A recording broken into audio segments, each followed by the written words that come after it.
you look really good without your clothes on. Smiling like this. All you gotta do is hold. A while ago, I have made a video where I talked about Euphoria and Sam Levinson and stuff like that, and I mentioned a movie as a good example of chemistry between the lead actors. But even though I do still think that the leads do have chemistry, at the same time I still want to correct my wrongs and actually talk about the movie in question, which is My Best Friend's Wedding. Cheers. Because I rewatched it with my mom when she was coming over to visit, and I was kind of like expecting something better. I guess the quality of the movie is good. I'm not saying that it's a bad movie. I just did not realize how much I disliked so many of the characters in the movie and just how horrible the main guy is. Today's video is sponsored by Skillshare. Skillshare is an online learning community that has classes for creatives, and those classes are available in a variety of topics, from graphic design to sewing and entrepreneurship, as well as just learning how to develop your own art and get better at what you're already doing and implementing in your career. I am using Skillshare learning paths. Specifically, the one that I am using right now is the learning path about sewing. I want to get better at it, and I do not know enough about pattern making. And learning paths are basically making it easier for you to learn something because it has multiple videos that are grouped together and are grouped in a linear fashion, so you can level up as you go along instead of jumping in at a point where you don't actually know how to do something. It is a bit more gradual. The first 500 people to use my link will get a 1-month free trial of Skillshare. The link will be in the description and in the pinned comment. Thank you to Skillshare for sponsoring this video, and let's get back to it. So we open the movie with a musical dancing number. It is an old song called Wishing and Hoping. In terms of the lyrics, it's definitely not a song that I would like at all. Just do it.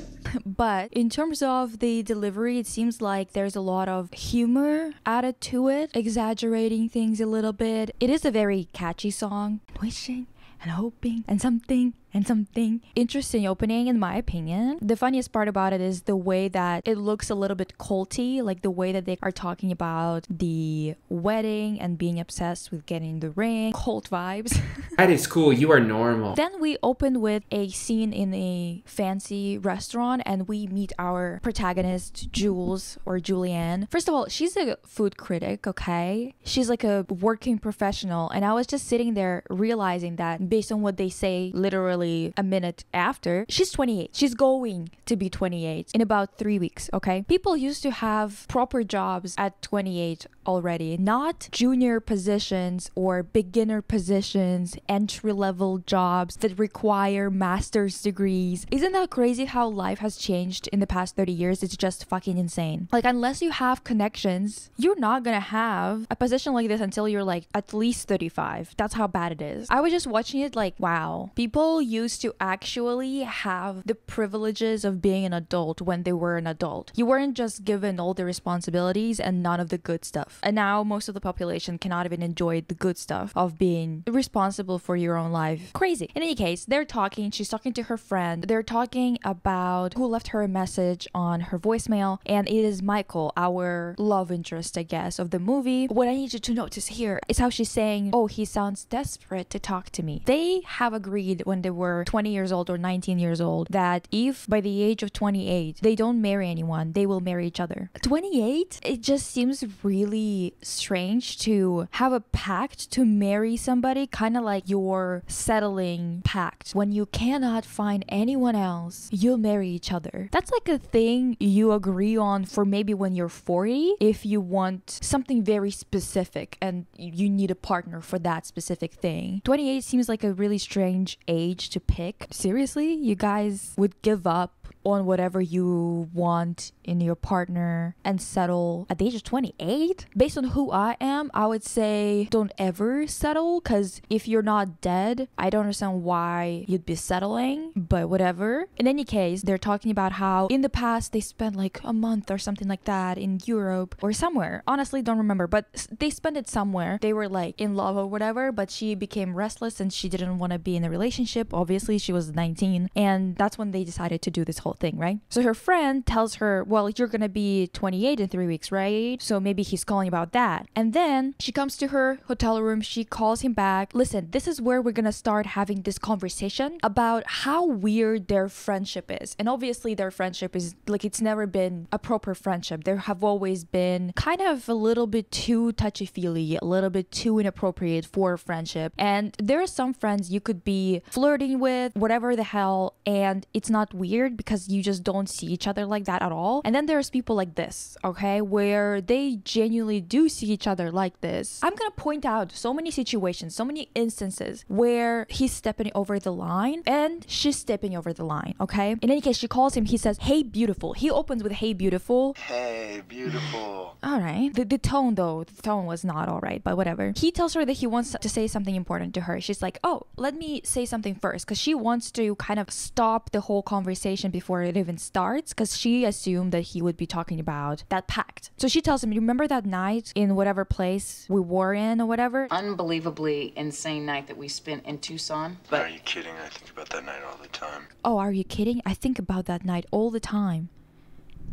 You're stepping over the line. You're stepping over the line. I'm sorry. And it's been like almost 10 years since that moment, as far as I understand. Those two are really something, honestly. And then he tells her that he is getting married. And not only is he getting married, but he's getting married on Sunday. And he tells her about it on Wednesday of that same week. And he's expecting her to show up for a 4-day celebration, for a 4-day thing. And he calls her the day before, basically. And also, like, again, best friends. How are you best friends if you didn't even tell her that you are engaged? That genuinely doesn't make any fucking sense at all, actually. And the worst part is that Kim is literally a junior at University of Chicago. She's 20 years old. 8 years, okay, let's say it's not that big of a deal, because for some people it isn't. I think it's a big deal, especially when it's 20 and almost fucking 30, okay? Like, that's a big difference. But let's say that that's not a big deal or whatever. What is a big deal is what comes after, okay? Because she's like kind of distressed about it. She wanted to kind of stop the conversation about them getting married, maybe, right? So she wasn't really interested in him. Now she's surprised and she weirdly feels jealous or whatever. And then he says, oh, you love her, she's beautiful, and her dad is a billionaire. He tells her, oh, I feel so uncomfortable around rich people, but these people are great. They are salt of the earth. What the fuck do you mean salt of the earth? They're billionaires, not millionaires. Billionaires. There's no fucking way they're sane people, okay? Whatever. And then they meet at the airport. Tell me why they meet like this.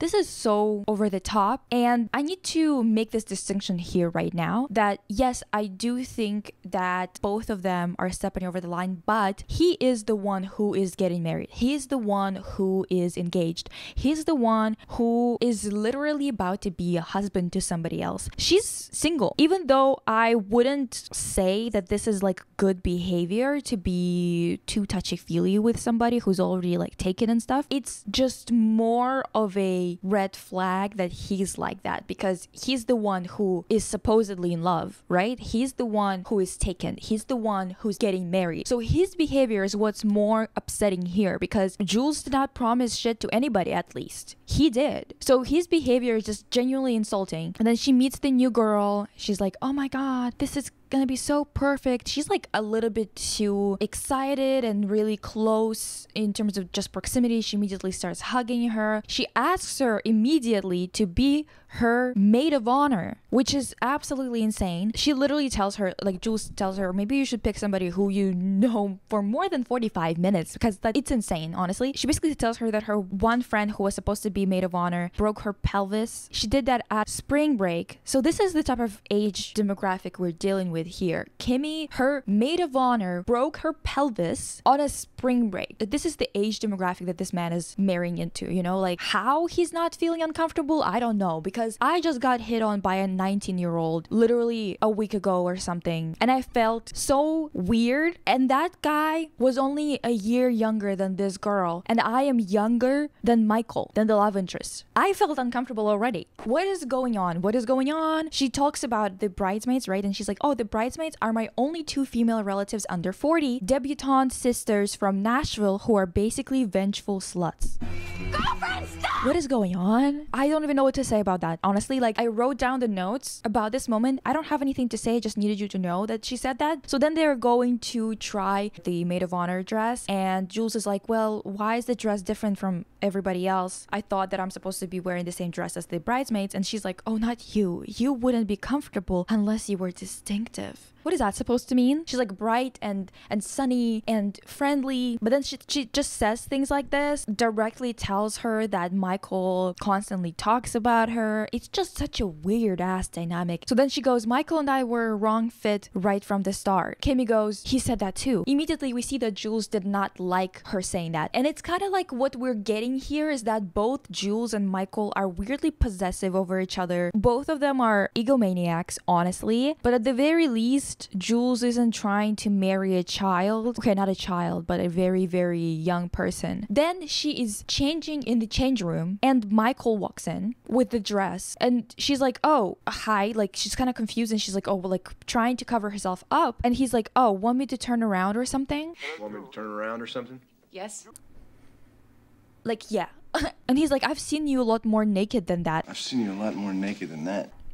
Why are you talking to me like that? You're getting married. Like, can you really back in a little? Like, what the fuck is going on? That's so disrespectful to both Jules and Kimmy. Just what is happening? And the thing is, like, I understand. Listen, I am not a particularly jealous person, at least not up until this point, but I just don't understand this type of messy behavior. Just so all over the place, just saying whatever, not seeing that this is not appropriate. And the fact that he is saying these things when he's literally like 3 days away from marrying this girl, you would assume that based on how fast he's getting married to her and stuff like that, that he is just so in love with her. And the fact that he is a sports reporter and her dad owns Sox and some other huge news stations or something like that, he says it has nothing to do with it. But if you're not super in love with that girl and your mind is all over the place, I don't think that we can really assume that to be true. Okay, even though he protested and whatever, and we're gonna see it in the future. She tells him things are different now,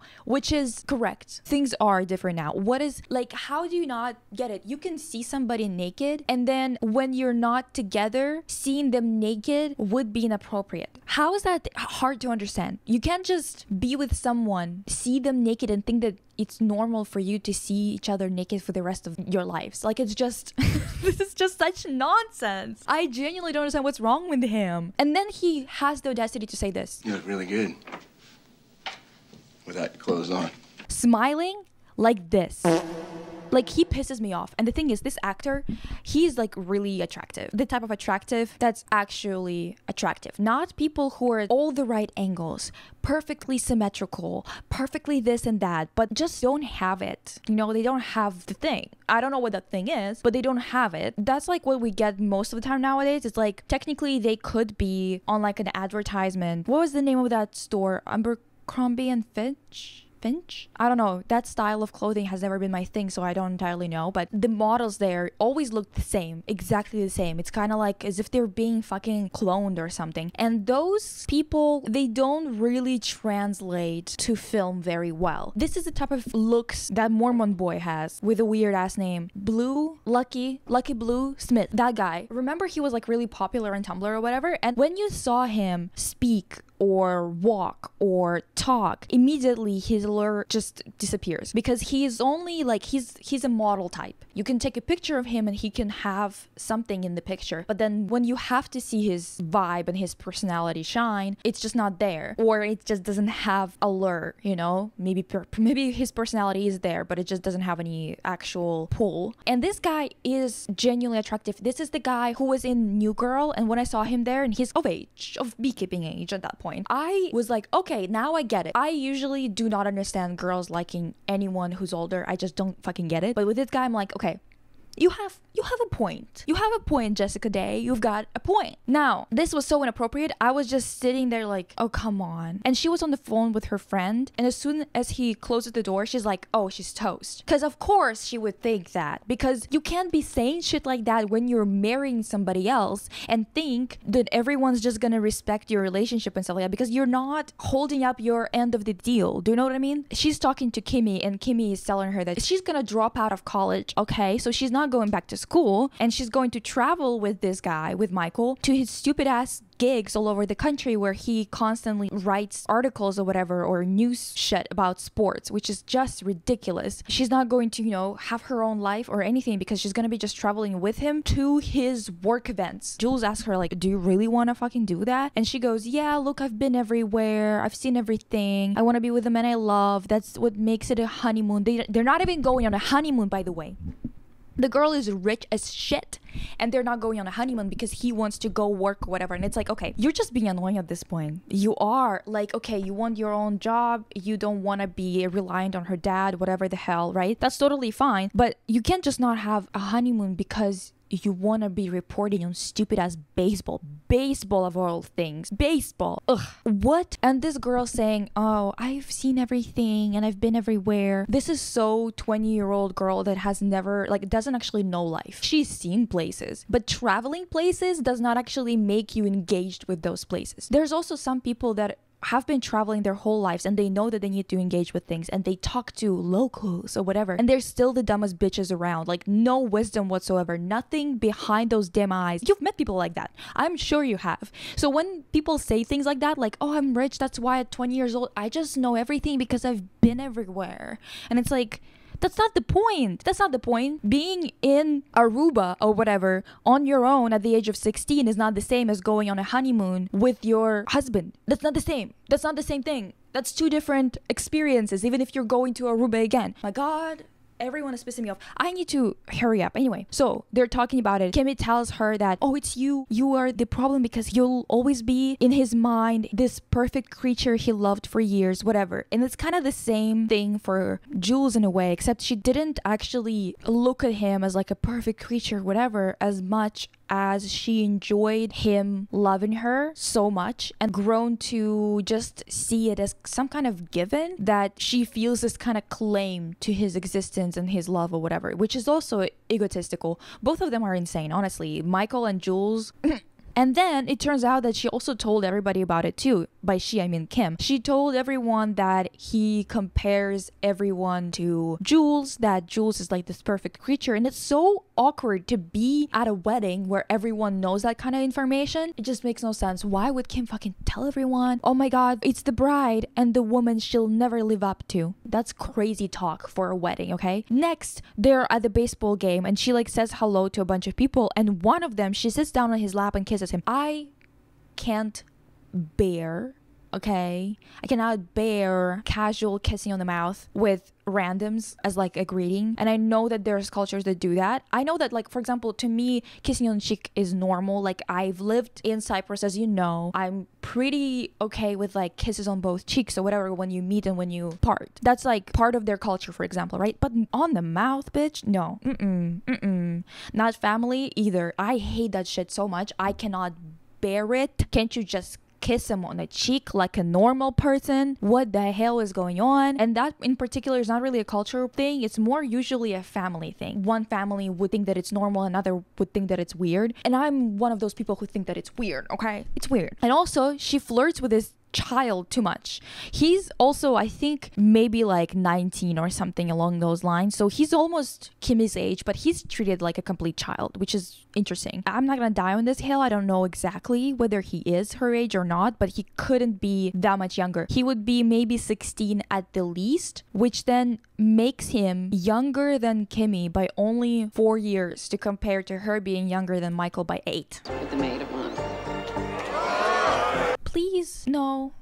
Then they're talking and he basically tells her, oh, like, you never let me hold you for as long as I wanted when we were in public. You like hated all the lovey-dovey shit, blah blah blah. And she's like, no, well, I changed. I don't mind sentimental stuff as much. Then they go to a bar. Jules knows that Kimmy hates karaoke and she cannot sing. So then they're connecting, they're talking about their memories together or whatever, and Kimmy is feeling on the outside of the whole situation, which makes sense. They have too much chemistry and him and Kimmy have not enough for this to like work, you know? Yeah, she tells her she's not coming back senior year. Then he makes her sing, right? And she's like, no, no, no. Jules tells him, oh, she hates doing that, so she takes away the mic. And then she goes, actually, Miss Kimberly Wallace is gonna sing for you. So she starts singing. You know, it's so ridiculous. Someone in the crowd screams, shut up, to her. And I'm like, Stupid tree. I'm sorry, is it your first time at a karaoke bar? It's not for fucking opera singers. It's for drunk people to just scream into the mic. That's how it works. Like, what is your problem? Then she keeps on singing. She like conquers her fear or whatever. And he's like really impressed by that. He really loves that, whatever. But at the same time, what it makes me think of every time situations like that happen is that he just kind of pushes her boundaries or watches her whether she was going to match him in a sense of like actually doing what he wants her to do or not. And if she wouldn't do what he wants, he like immediately turns on her. That's what I noticed basically about his behavior.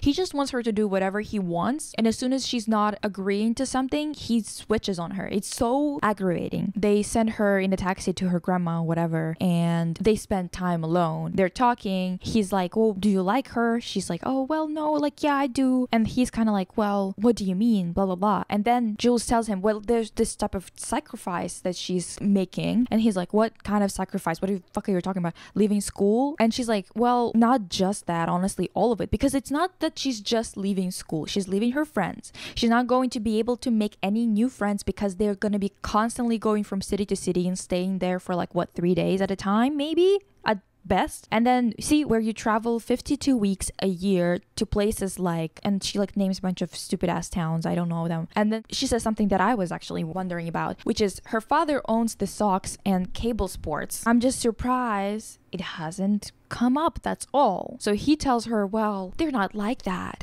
She's not like that at all. She wouldn't. And I'm like, what do you mean she's not like that? What the fuck does that even mean, right? Because like, what are you even saying? And basically what he means is that she wouldn't tell me to go get a job with her dad at an office, you know, like a high paying job there, kind of like nepotism at core. She's not like that. She knows I love my job. And it's like, do you love this job in particular? Why? It's a sports reporter job. I don't understand, honestly. Anyway, so then she tells Kimmy, and she tries to put a wedge in between them, right? So she tells Kimmy about it. She tells her, well, let's try and get your dad onto this and try to offer Michael a job that's a good job and kind of be like, oh, it's just 6 months or whatever, help my dad out, blah, blah, blah. Kind of talks her into it, which is an evil plan. I don't think that he's worth any effort, to be honest. I do not like Michael. Like, the actor is hot, but I don't like the character so fucking much. He just doesn't have any fucking boundaries. So she shows up to a restaurant, they're meeting there, the three of them, right? She walks into the restaurant, he's staring at her the way that he stared at her in this movie.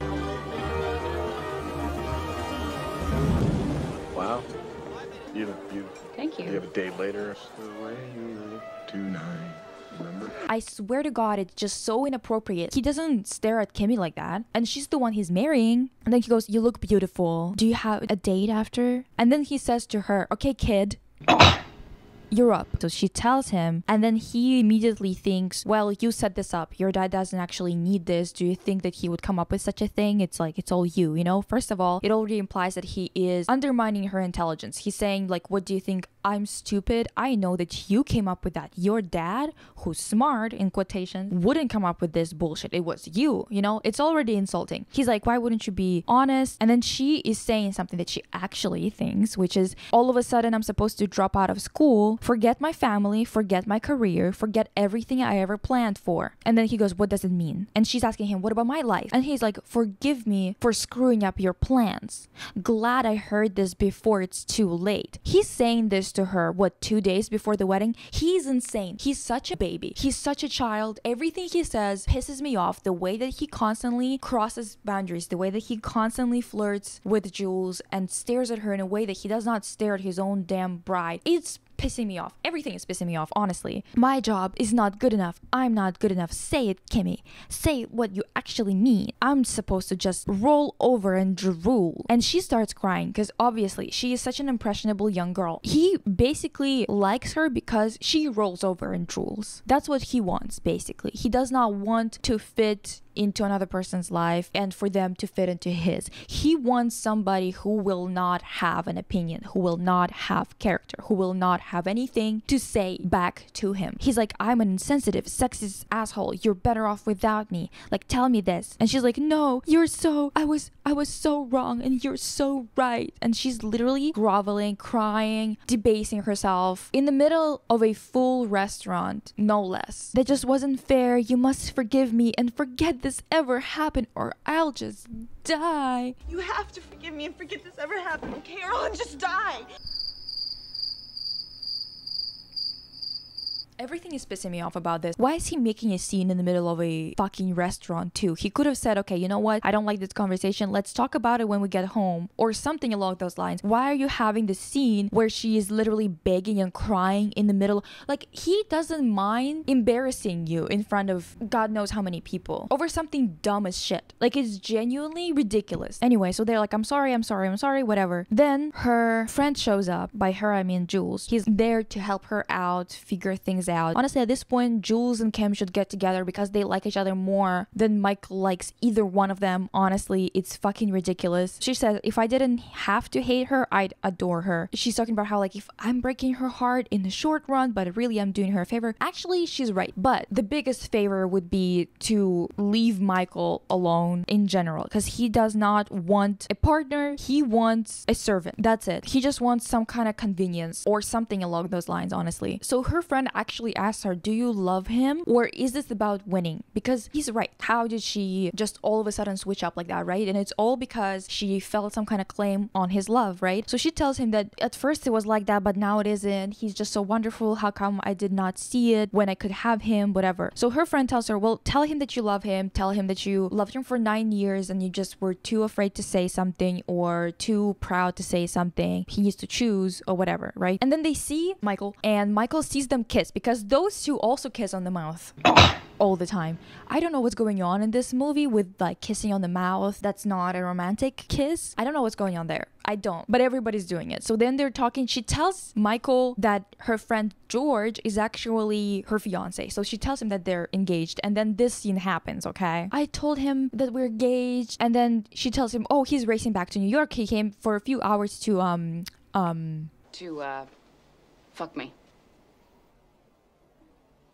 I would tell my friend to shut the fuck up so quick. Genuinely to be like, on a fucking Saturday morning when I'm getting my suit tailored, girl, can we calm the fuck down until I get like at least a mimosa or two in my system so I can tolerate this bullshit today? Like, honestly, they're in the cab and she's staring at him like this. Come on now. George is really pissed about her saying that he's her fiance, so he is playing it up way too much. He's all over her. He's screaming. He is talking too much. He's saying vulgar things.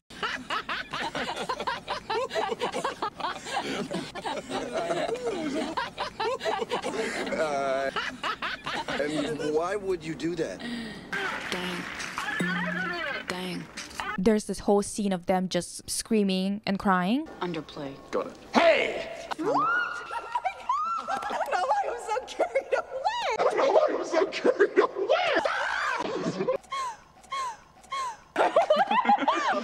No. I'm gonna cry. Me too.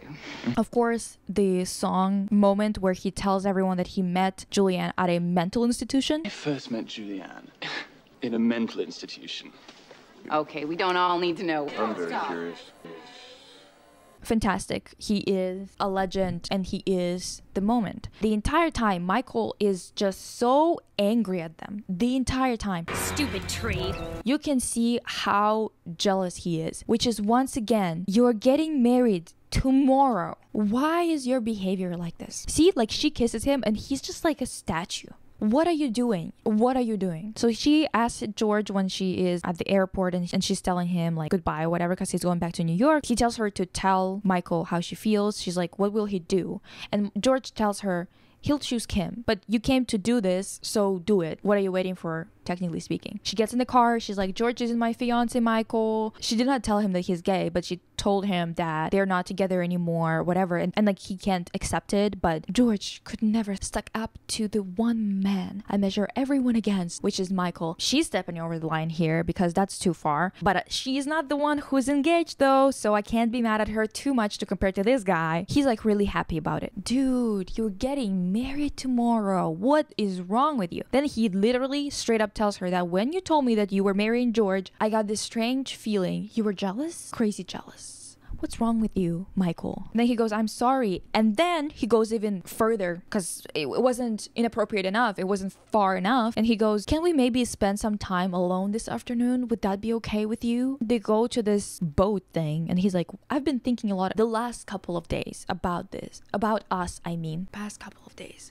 These people are so nuts. And they have such crazy chemistry. I was right. Like, the actors genuinely have chemistry. It is kind of at a detriment, I guess, to the story because I cannot believe that he likes or loves Kim. Not because the story doesn't fit the narrative or something. Well, it doesn't a little bit because her dad does own the socks, man. Like, come on now. But also, they don't have that chemistry together. It can compare, so it makes you feel very strange in this whole situation because it's like, okay, why is he marrying her if he's like it's not even on the same level? At least have the same level of interest, attraction, chemistry, right? For the story to like make sense why he's in between these two women or whatever. But you've sort of been, the woman in my life. Mike, you're pissing me off. You've been the man in mine. You're pissing me off. And he's like, and I was thinking this could be our last time alone together, you commit to this wedding and then it seems like there's this momentum and then you forget you chose it. What are you talking about? Him and Kim, they're not gonna last. If this was real life, they'd be divorced almost fucking immediately. Let's be for real here. Kim says if you love someone, you say it. Otherwise, the moment just passes you by. Someday, when I'm awfully low, I will feel a glow just thinking of you. Jules doesn't tell him that she loves him. Because the thing is, I genuinely don't know if she actually loves him. Because it feels like more of a possessive... What? Possessive type of thing. Good Lord, okay. And then he starts singing to her while they're slow dancing on the boat. You can't be doing shit like that. Like, you can't be doing shit like that when you're taken. Too tender and close and relationshipy, romantic, too far. She's like crying low-key a little bit, but like he can't tell because she's not like crying full on or whatever. It's all cute and whatever. But at the same time, it's making me angry. How could you guys possibly have such strong feelings for each other, but not have them for like a year, for example? Like, not even remember that you like each other for that whole entire time. How does that even work? Jules shows up at Kim's dad's office. She writes an email from him to Michael's boss. And it's like phrased really weird, like, I need a favor. My daughter's every happiness is dependent on this. She falls off a chair. But she doesn't send it. She just keeps it save for later folder. If you were still feeling kind of conflicted about it, just delete it. Why would you save it for later on someone else's computer? It's not like you can actually make sure that it's not gonna be sent. You know what I mean? She's saying, it's not like I'm sending it, I'm just like saving it for a few hours. The email gets sent out. The dad leaves the company at the end of the day and he tells his secretary, send out all the emails that I have saved up throughout the day in one go. I don't think anyone fucking does that in general in real life, but we're just gonna accept it, okay? She's like making a whole scene about getting into the building to delete the email, I guess. It's already too late, first of all. Second of all, the building is closed. And then he finds a letter from his boss where his boss tells him about this whole situation and he's like, I can't believe I'm doing this to you on the night before your wedding, but I think you need and deserve to know what you're marrying into. It's a little bit dramatic considering that his job is so inconvenient. It's also strange that he does not consider taking a higher position so he doesn't have to travel as much to the small dinky ass towns all over America. It just doesn't make any sense. If he would have cared for Kimmy, he would at least consider it. And he tells Jules going and working at an office is so bad because it's, a sellout job or whatever. And I just don't quite get it because it's like, well, how is it not a sellout job doing this reporting? It's not like he's reporting on things in like war zones or something like that, or on politics where your integrity is so important. You're in sports. You're talking about baseball out of all things in life. This is so unimportant. It's and so far removed from anything human. Sorry to sports people. Don't get mad at me. Okay? If you think otherwise, go ahead. You can even tell me why you love sports so much to the point where it's life or death to you. I'm only taking opinions of people who are not athletes, first of all, and second of all, people who love small town sports that he's reporting on, okay? Not Olympics. So he's reading that letter, he's calling Kimmy, he told Jules to wait outside. Jules is having a cigarette, she's having like a whole conversation with this bellboy, I guess that's what they're called. I don't know what the position is called, honestly. They just like chat, she tells him that, oh my god, have me arrested, I'm so bad, I'm a dangerous criminal person, which honestly she is insane, unhinged. It's fair that she is saying that, while at the same time Michael does not deserve Kim. Kim didn't do shit. She didn't do shit in life in general yet. I don't even know if she knows who she is or even remotely, because I feel like none of us do 100% of the time or whatever the hell. I'm not here to tell you that you're gonna discover everything about yourself by the age of 25 or some shit like that, but 20 years old and she's so ditzy and so easy to just change her mind and drop her entire life, you know, like it just feels like it's a very easily manipulated person. So she falls into the room. That scene that I actually mentioned in that other video happens. Oh! I want you to quit this shit. It'll kill you. You still got that ring. I tried it on and it won't come off.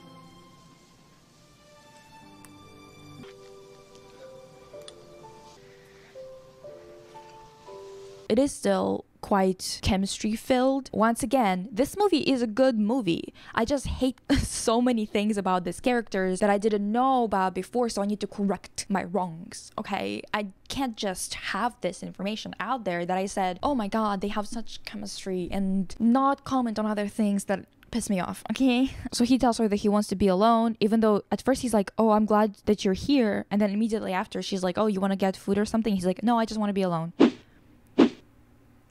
Okay, he makes no sense ever. Then we see the wedding lunch or whatever. Kimmy she's loaded. This house is insane. It is genuinely crazy. So then they're having a conversation. She talks about Jello and creme brulee and other shit like that as analogies. None of it makes sense. She basically says that she's Jello and Kim is creme brulee, but Kim doesn't know that she's referring to herself as Jello, and she's like, oh, I could be Jello. I'm telling you, this is why he's so adamant and forgets about everything and wants to marry her anyway. It's because she is ready to do anything. Basically not acting like a person. She's acting like a sim in a sim game where, yeah, if you leave her completely alone and you don't tell her what to do, she will go take care of her needs, like eat, piss, or whatever. But if you tell her what to do, she will do it for sure. She will cancel whatever she was already doing and do what you ask her to do, because there's like a built-in override of previous task built into her.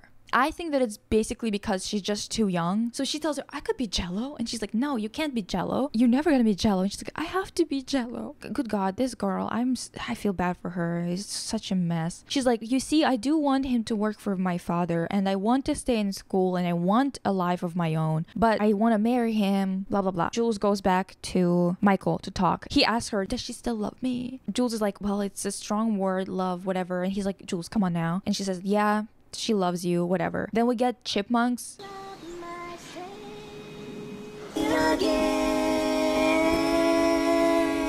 Tell her I'll marry her at 6. Then he says, thank God you were here, which is so funny because she is the reason why they're having problems right now. But she tells him, I need to tell you this now. This is by far the dumbest thing I have ever done in my entire life. I need to tell you, I love you. I've loved you for 9 years. I've been too arrogant and scared. I realize it comes at a very inopportune time. And then she says this stupid thing, choose me, marry me, let me make you happy. It's the same thing as that pick me or whatever the fuck thing from, was it Grey's Anatomy? Yeah. And then she kisses him. Kim sees it, so he runs after her. Jules runs after Michael, and she calls her friend, and he's like, oh my god, do you, on the other side of the kiss, anything to lead you to believe this chase will end happily? And she's like, besides the point, we were interrupted. And he's like, by who? And she's like, Kim. Okay, fair enough. So he's chasing Kim, you're chasing him. Who's chasing you? Who is chasing you? Nobody. There is your answer. She finally catches up to him. She's like, listen, I gotta tell you another thing, and besides that I love you, this is even worse, okay? The email that Walter sent to your boss, I wrote that. He is shocked. as one would be. Jules, are you completely insane? What the hell was that, right? Which is very fair. That's fair. And then she goes, well, I did it to win you, but that doesn't excuse any of it. And then she says this, I'm pawn scum. First of all, that's already quite a bit. You know, like you could have just said, my God, you're insane, right? And just keep it at that. This is the reason why you should never undermine yourself in front of a man ever, because even in this type of situations, like he will go too far. He will. Because she tells him, I'm pawn scum. That's already too much. Instead of just being like, you know what, this is fucked up. I'm just gonna fix the situation and get the fuck out. Then she says, well, lower actually. I'm like the fungus that feeds on pawn scum. Sounds gross, but like, okay, she is feeling really terrible about what she's done. Fair enough. The fungus that feeds on pond scum. Lower. The pus that infects the mucus, that cruds up the fungus, that feeds on the pond scum. You've been going overboard. You've been flirting. You've been making Kim's life so miserable with your constant back and forth, with your like you can't decide on anything. You cannot keep your word. You cannot just be normal and loyal instead of going overboard with this woman that you consistently, you spoke so much of her so often that Kim, that knew you for only 3 months, is already fed up and scared of Jules, how much she means to you. You've been constantly crossing lines with the woman that you actually gave a promise to. I can't deal with this dude. And he is so, I don't know if the actor did it on purpose or not, but whenever people started to grovel or started to act as if they are beneath him, he immediately gets so happy about it. Like his face changes, his demeanor changes. I just want you, whenever you watch it next time, I want you to pay attention to it, because his face, his body language changes so much whenever people start to demean themselves. He's like low-key a sadist. Like there's something about that. You know what I mean? He's like the pus. When I was watching it with my mom, we were watching it with Russian subtitles, and the word for it is just like, it just sounds so much like more rude in Russian to me. I don't know why, but my mom was like, oh, I cannot stand this man. Before, she was like already kind of on the fence about it, because like both of them were crossing lines, right? But this, you can't just say shit like that. Maybe this is cultural difference or something like that, but when I heard that, I was like, oh my God, the pus that infects the mucus, that cruds up the fungus, that feeds on the pond scum. Like he really hammers it, and he completely humiliates her after saying shit like, oh, you look so good without your clothes on and stuff like that 3 days before his wedding. And then he completely switches up, because I told you, he gets really, really happy. He gets off on humiliation of other people. I'm genuine about it, okay? Go watch it and come back to me and we can chat about it if you haven't seen it yet, because On the other hand, thank you for loving me that much. Except it makes me fungus. Well, that part I knew. this is insane. And he immediately changes his demeanor entirely. Thank you. And he's smiling. Do you see that face? Who? Oh my God. Something about this exchange and the way that he first says so much bullshit. He could have just been like, okay, maybe we shouldn't be friends, or maybe I went too far, maybe we went too far. I promised someone else my loyalty, my love, and whatever. You were crazy cuckoo bananas, but we need to fix this, and then we maybe shouldn't see each other for a bit or forever. Who fucking knows, right? But no, he humiliates her to another degree with so much vitriol. Like so much vitriol that's not even related. It doesn't seem like it's related to the fact that he's unhappy about her wedging herself into their relationship, because he actually likes that attention, but he at the same time enjoys humiliating her specifically because she never picked him for 9 years, right? So now he feels like he needs to do this type of shit. I don't know. I don't like this whole situation so much. Like she went too far, but this, I was like, okay, well, after this, you cannot be friends with this person. Like fix the situation, find Kimmy, fix that whole thing, and then never talk to him again, because he is too keen on humiliating you. That's fucked. This face, he's so smug. It makes me want to puke. Oh my God. And then she says, Except it makes me fungus. Well, that part I knew. that part I knew. So that he's saying that even about her before this situation, right? He's talking about before this whole situation. That's so degrading and weird, and something that you would never say to anyone who you ever consider to be a friend, especially before they do something like this, right? Because they're talking about her character before this whole situation. Anyway, so they're having it out. Kim and Jules. And then she's like, I made you my maid of honor, blah, blah. And Jules is like, who asked you to do that? You knew me, what, like 8 minutes? It's fucking weird. You never trusted me. You wanted to keep me close. That's why you asked me to be maid of honor, which is fair. And then she's like, yeah, of course I didn't trust you. So then Jules is like, he doesn't love me. You won, whatever. He wants to marry you. Let's go. I'll take you to the church. They make up. They are at the church. Look at how he looks at Jules walking down the aisle because she's going before the bride, right? Why is he eyeing her up and down at the altar? This man, I swear to God, like, why would anybody fucking marry him? Like, I just don't get it. He should just be left on his own. See? Then she kisses her dad, again, on the mouth. I'm telling you, something is wrong with this movie, and kissing on the mouth, that's not a romantic kiss. Then they have the after thing, or whatever, the dinner, whatever the hell. And this guy is giving a toast, and it genuinely sounded like that guy who was asking me out, who was 19 years old, like, last week. Genuinely, the same type of...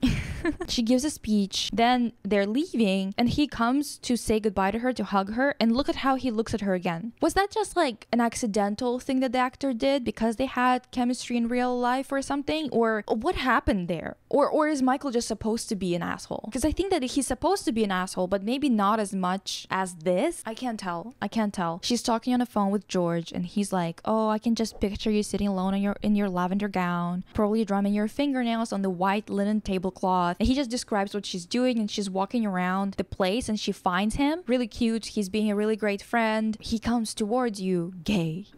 Like most devastatingly handsome single man of his age are. Maybe there won't be marriage, maybe there won't be sex, but they'll be dancing. They have a good time. George is a star, a legend, a great friend, a true friend. He told her when she was being insane and delusional, and he supported her after the fallout of the whole situation. Great friend. This scene is also iconic, but what I wanted to also address is the fact that Julia Roberts had a whole issue after this movie because so many people started to hate on her because of this role, because they hated Jules so much, which makes no sense to me because right now watching this, I'm like, okay, you can dislike Jules and Michael as people because that makes sense. Or like at least think that they acted shitty in this situation. You can blame Jules for the things that she's done, okay? That makes sense. But it's so weird that people got mad at this character and at Julia Roberts in real life, which is like absolutely insane. She's an actress, okay? This is called acting. She's not actually that same person that she's portraying on the screen, but whatever. Aside from that, the fact that people got pissed at Jules more than at Michael is mind-boggling. That was actually a thing that a lot of people talked about in articles that I found and whatever, where they were talking about how Julia Roberts really caught a big hit to her career because of this whole situation, because of this movie, because people hated Jules so much.